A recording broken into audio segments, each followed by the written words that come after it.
जाता है कि जब लंकापति राजा रावण माता सीता का हरण करके लंका ले गया, तब भगवान श्री राम ने लंका पर चढ़ाई करने के लिए वानर राज सुग्रीव से सहायता ली थी। तब वानर राज सुग्रीव और हनुमान जी सहित सभी वानर सेना ने प्रभु श्री राम का साथ दिया, पर प्रभु श्री राम को लंका पहुंचने के लिए समुद्र को लांघना था। इसलिए प्रभु श्री राम ने समुद्र से रास्ता देने के लिए प्रार्थना की ताकि वो लंका पहुंच सके। प्रभु श्री राम को समुद्र से प्रार्थना करते हुए 3 दिन बीत गए, लेकिन समुद्र नहीं माना।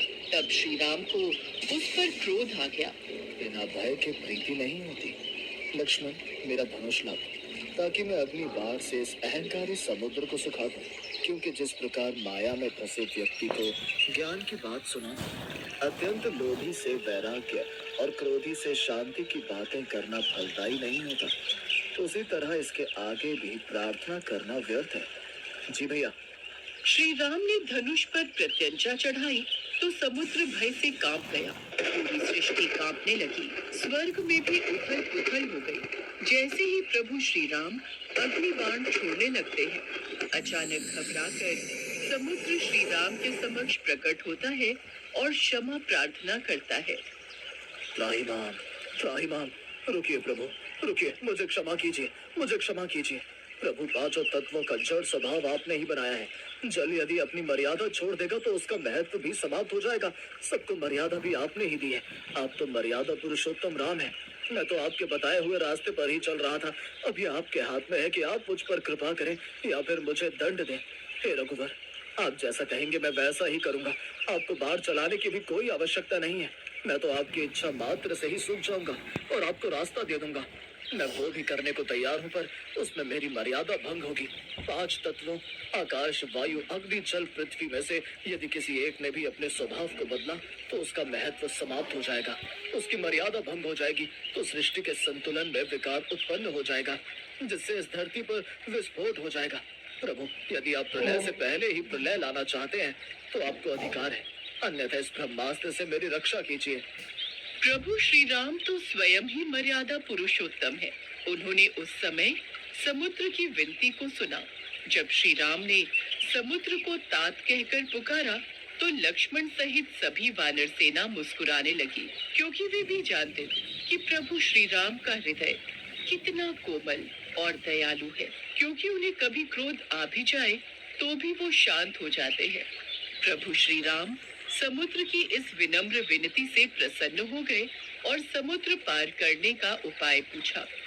हम तुम्हारी मर्यादा भंग नहीं होने देंगे, परंतु कृपया करके हमें समुद्र पार करने का कोई दूसरा उपाय बताएं। आपकी अति कृपा होगी। वानर राज सुग्रीव की सेना में नल और नील नाम के 2 महाप्रतापी महाशक्तिशाली वानर उपस्थित हैं।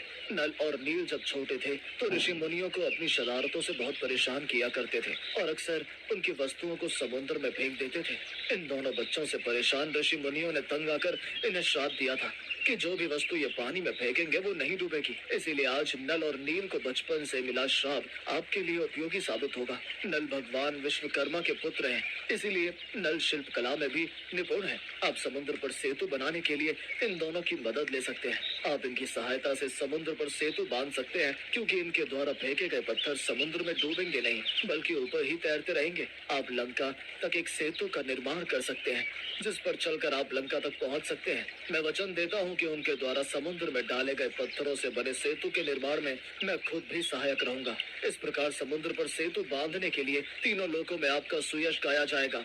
हे रत्नाकर, हे सागर, हम तुम पर बहुत प्रसन्न हैं। तुम्हारी उदारता से हम तुम्हारे प्रेम के ऋणी हो गए, परंतु हमारी एक और समस्या का समाधान करो।